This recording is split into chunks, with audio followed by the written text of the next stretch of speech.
show you how I make 3, sometimes 4 big meals out of 1 full chicken. So stick with me. I'm gonna show you all the steps, the how-to, and share recipes with you in the caption.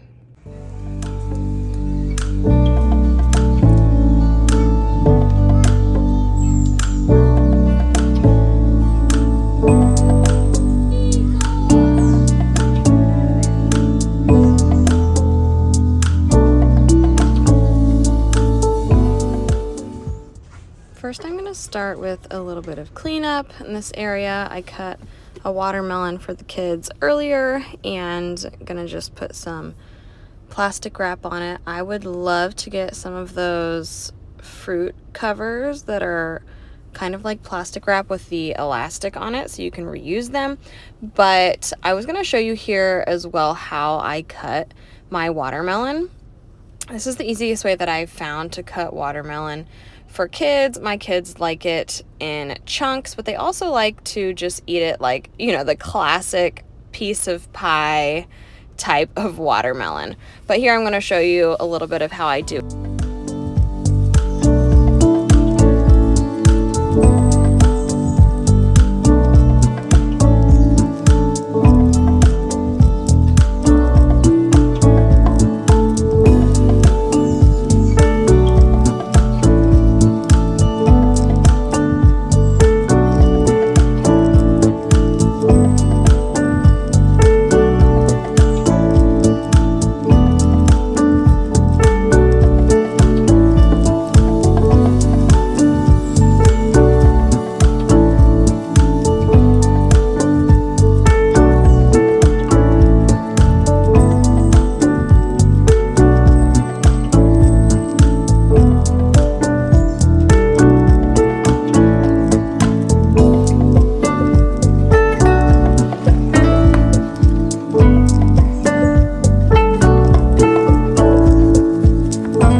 So the first of the meals is the whole roasted chicken recipe that I shared with you a few videos back.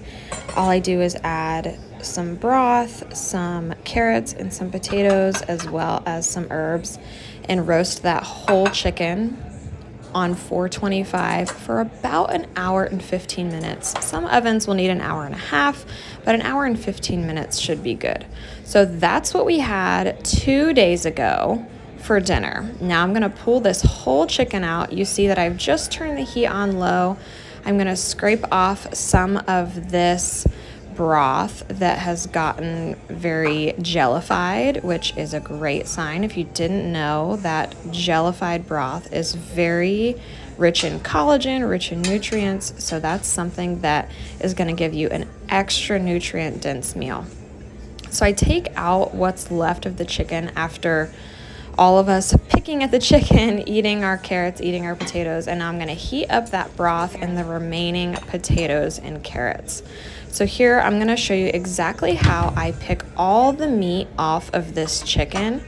Some of the meat from the chicken is going to go into the broth, and some of it is going to stay on this plate for our next meal. So once I put some of these pieces of chicken back into the broth, after the broth comes up to a boil, I will put noodles in the broth as well. So I'm essentially making my version of chicken noodle soup, like leftover chicken noodle soup kind of. So I'll add the chicken to the broth. Sometimes you might have to add a little bit more broth depending on how much you had originally. It's kind of just going with the flow, seeing what's left, seeing where you're at. You know, each time I make this whole chicken, my kids eat a different amount. Some days they are like, chicken is the best food ever, and some days they are not as into it, which is totally fine because that's just how kids are, right? If you have kids, you know exactly what I'm talking about. So I'm showing you here as well how I will save these bones for another meal. So make sure that you pick off as much of the meat as possible and make sure you get the bottom of the chicken. So you can see I've flipped it over. There's a lot of meat at the bottom of the chicken that most people end up throwing away because either one, you might just not even know that that meat is there, or two, it's too hard to pick off. You feel like it's too hard to pick off, or maybe even three, it feels a little bit gross and gooey, which 100% it feels gross and gooey. But that's because that is all that jellified, collagen rich. And once you heat it up, it's not like Jello chicken, okay? Trust me. Because I don't want to eat Jello chicken either.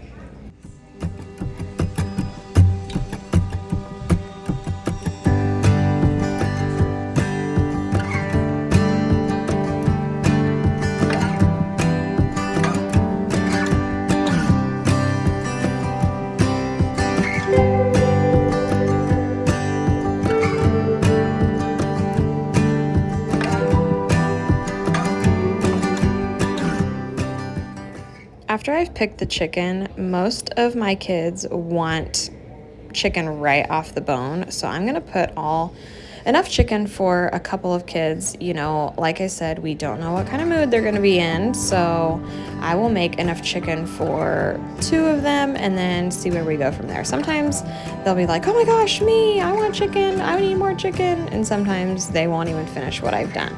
So I'll microwave that for them, get that ready, and get that out to the kids, and that is a meal for them. And then here I'm picking out some of the carrots because Ella is obsessed with carrots. That's one of her favorite things. So I'll pick out the carrots that we have left in here, add some chicken to it, and she will just pick through this with her little tiny toddler fingers. And then my husband and I will also eat a version of this that has the broth, the potatoes, the carrots, and then some added chicken as well. So in the pot, I have already added some egg noodles. So you can add any type of noodles you want. If you like flat noodles, if you like curly noodles, whatever you want it to be, that is what you would add to the pot right now, and boil it down to make sure that your egg noodles are done. Add the chicken, and you are good to go with meal number 2 and potentially meal number 3. As you can see here, that shows me that the kids did not eat all of their chicken, so I'm adding it to my bowl, and we're just gonna make it work.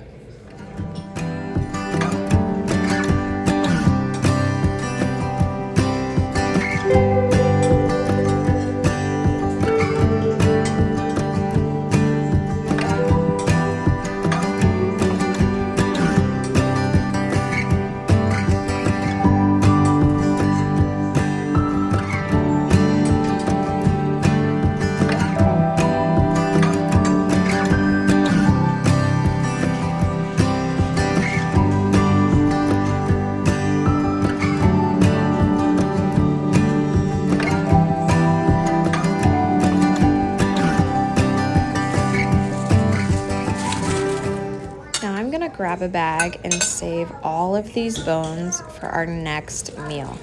It looks a little gross, but we are going to make a bone broth out of these.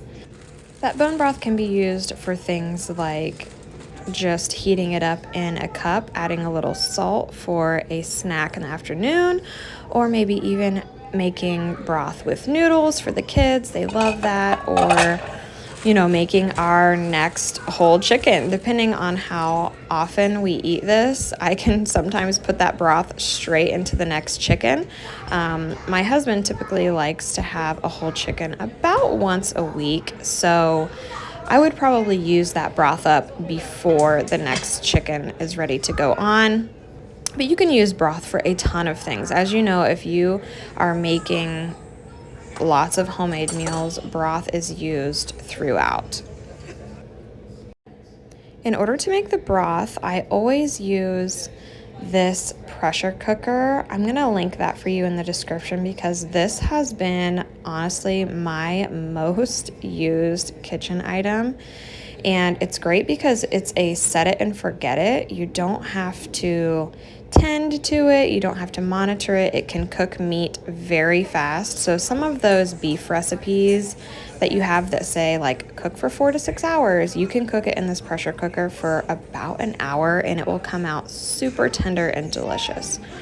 So I put my chicken right in. If I have any remaining bones from other meals, sometimes I'll have a beef bone from making a steak, sometimes I'll have a beef bone from making a roast. Whatever it is, I will add that to this to make a rich bone broth. You don't necessarily have to, but it's something that will give a little extra flavor, and you want to make sure that you're using all the bones up, not having anything go to waste. So this is our homemade apple cider vinegar. I believe I shared this recipe with you before for bone broth. I have a short recipe linked.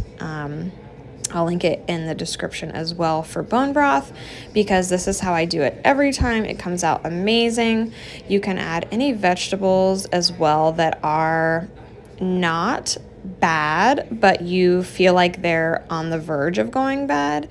This is kind of like a clean out method. So if you have veggies that you think are going to go bad soon, that's perfect to use for this as well. Our fourth and final meal is going to be a little bit variable each time. So you're going to use the chicken that you've picked off of the chicken bones, and you can make anything from chicken salad to chicken tacos, chicken frittata, barbecued chicken sandwiches. Really, the sky is the limit on this final meal. So let's do a recap of the 4 meals that we make. The first one is the whole chicken with potatoes and carrots and vegetables. The second meal is taking out that whole chicken and making sure that you put noodles to make chicken noodle soup. Add a little bit of the chicken that you've picked off the chicken body. The third meal is going to be something that you make with that chicken broth that you made, the bone broth. So whether that is just having bone broth in a cup for lunch or using that broth for something else, that is totally up to you. It starts to get a little bit creative around meal 3. And then the fourth meal is something creative, whatever you feel like. Maybe it's a chicken salad or chicken tacos. It kind of depends on what you feel like for the day. So there's our 4 meals from one whole chicken. My kids love to have chicken salad or barbecue chicken open-faced sandwiches, and sometimes we'll even add a fried egg on top. It's one of their absolute favorites. Did you find this helpful? Let me know in the comments so I can make more videos just like this for you, because I was getting a lot of questions about how we feed a large family on a budget, and this is one of those things that we want to use every last bit of that chicken in every way possible for sustainability's sake as well. If you found this helpful, give me a comment, give me a like, give me a subscribe, and we will see you again next time.